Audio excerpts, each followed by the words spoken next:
Tapi tolong dilihat kenaikan berat badannya bagaimana. Ini kenaikan berat badannya.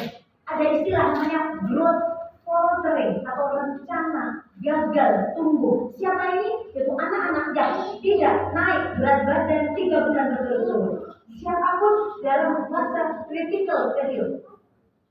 Critical period artinya bayi sebelum 6 bulan saja bisa kena. Oke, contoh kasus. Bayi eksklusif umur 6 bulan.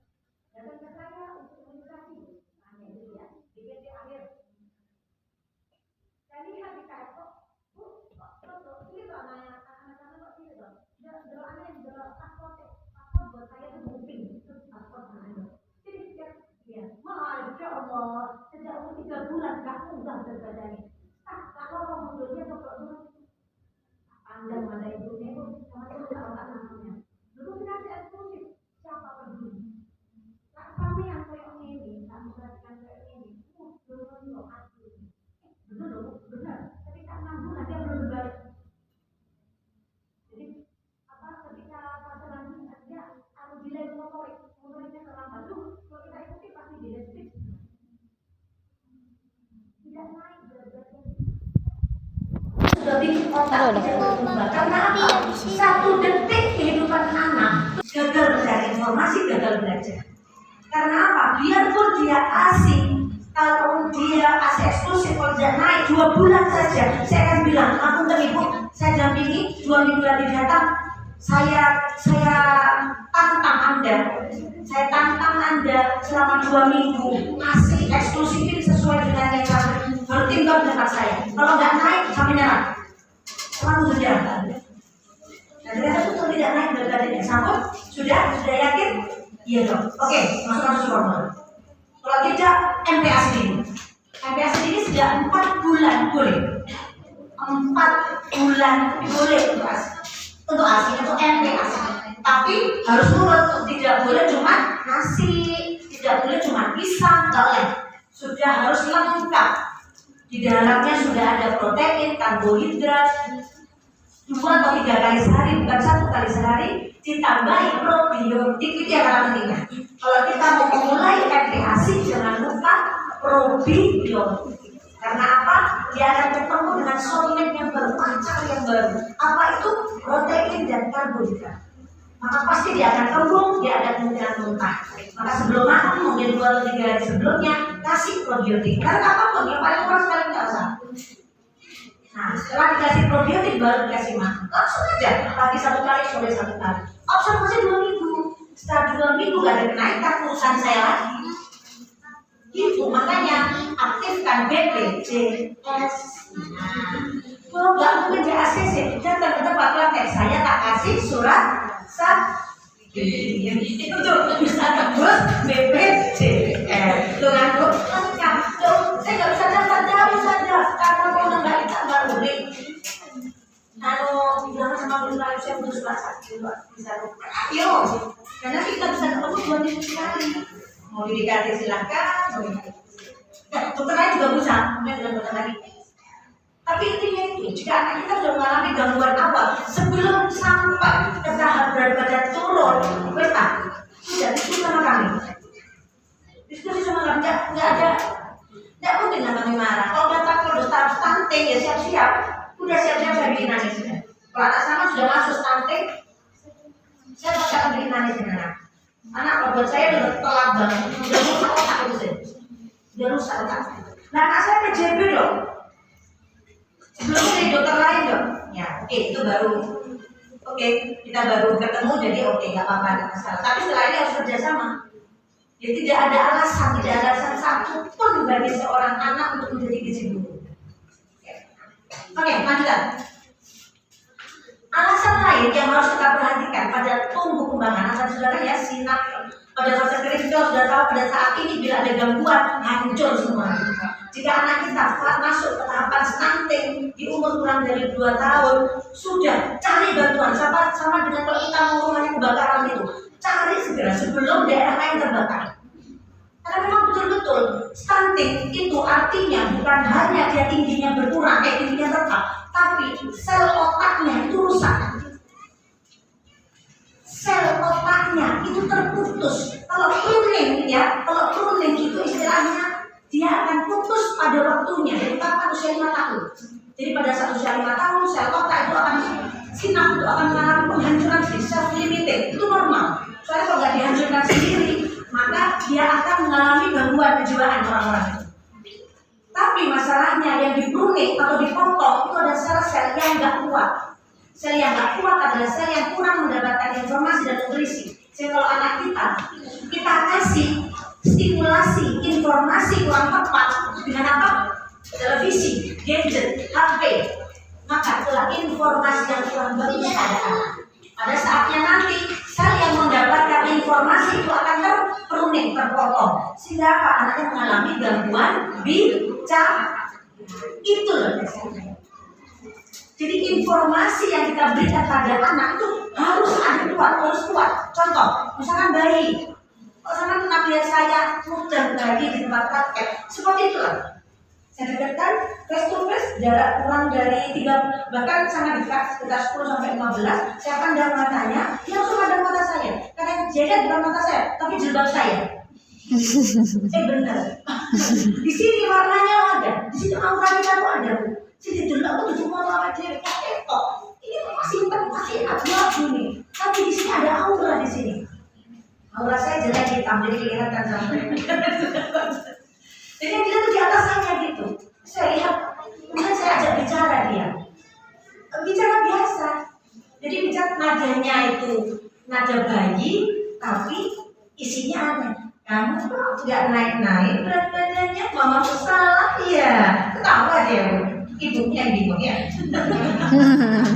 Jadi kita bicara sama bayi memang ada caranya. Kita bicara itu fokus, itu baru namanya stimulasi yang adekuat. Jangan dikasih suara HP terus menerus. Mau 3 bulan, 6 bulan, 7 bulan itu sensitif banget. Kalau saya tahu, kalau kita kasih dia di depan TV, ibunya masak atau ibunya bekerja, yang di rumah adalah neneknya, ditaruh di baby walker atau ditaruh di stroller, ditaruh di depan TV, televisi. Kalau enggak itu yang bahasa Inggris itu iya, halo bahasa Inggris. Anaknya ngomong itu, udah berapa bulan kemudian, belum bisa apa-apa anak saya. Iya, kenapa informasi yang masuk ke sini kurang kuat, tidak kuat di sini. Nah, ketika nanti di usia 5 tahun dipotong itu, pruning sama. Nah, untuk gizi buruk beda. Untuk gizi buruk itu bukan pruning, tapi dihancurkan. Jadi bentuknya keriting, kayak terbakar. Itu loh menentukannya. Jadi sel otak sama sinap itu kan bentuknya kayak gini, kayak daun, kayak lubang gini. Itu terbakar, jadi tinggal sisa keriting gitu bu. Ya Allah, saya lihat fotonya aja. Ya Allah, itu katanya guru saya, itu gambarannya. Itu gambaran anak yang gizi buruk. Makanya IQ-nya turunnya bukan main. Di usia 9 tahun baru tahunnya. Ayo jawaban ibu-ibu, anak saya pintar kok dok.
Oh, bagaimana?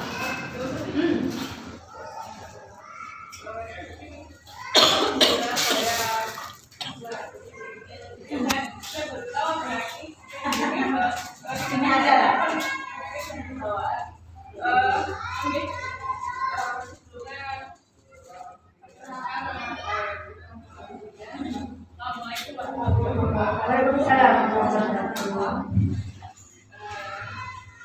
Alhamdulillah saya bisa di sini dan saya baru tahu kalau ada PJB pemuda untuk penyakit bawaan. Awalnya saya kira PJB itu karena suami saya dulu saya kira penyakit Jawa Barat. Ternyata sekian baru saya tanya. Alhamdulillah kebetulan saya juga mengikuti itu. Anak saya lahir dengan jantung bocor.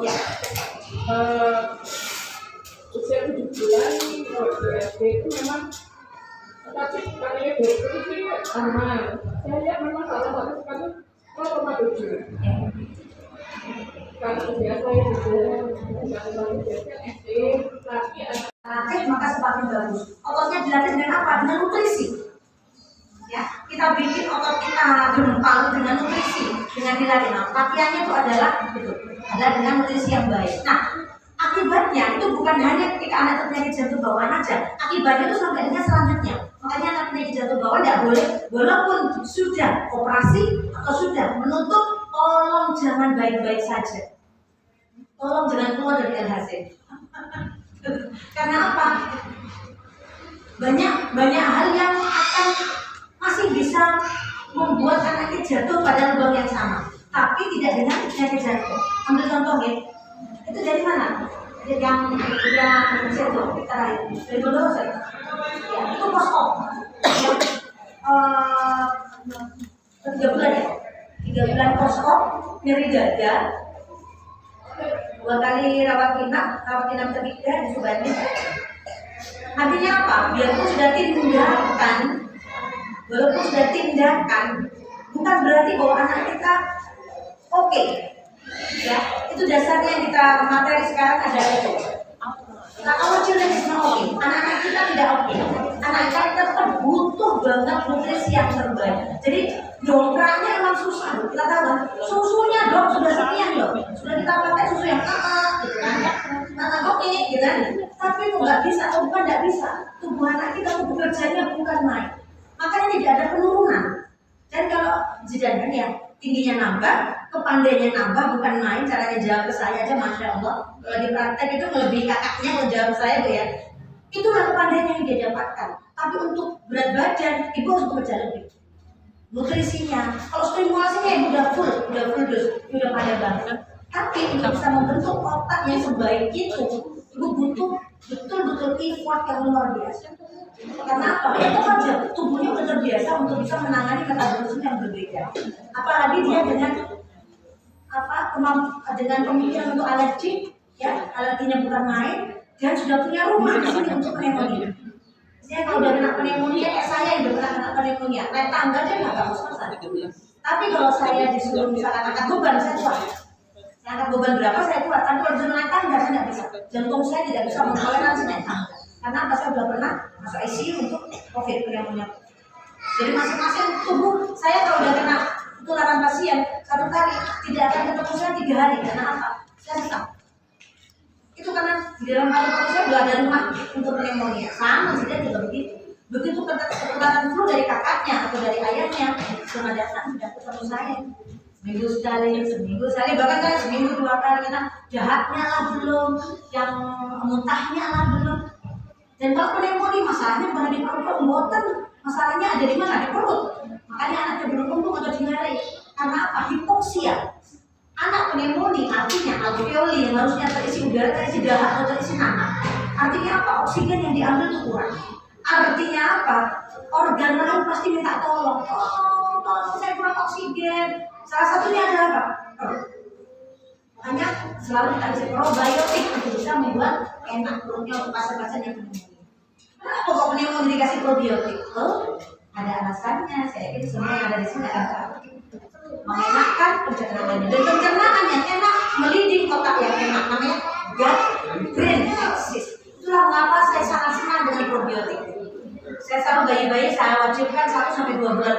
probiotik merek terserah. Karena apa? Saya mau pada sedikitnya golden period pertama mereka selamat. Critical period awal dia selamat. Otaknya dengan apa? Saya yakinkan gut brain axis-nya benar. Oke? Ada yang lain?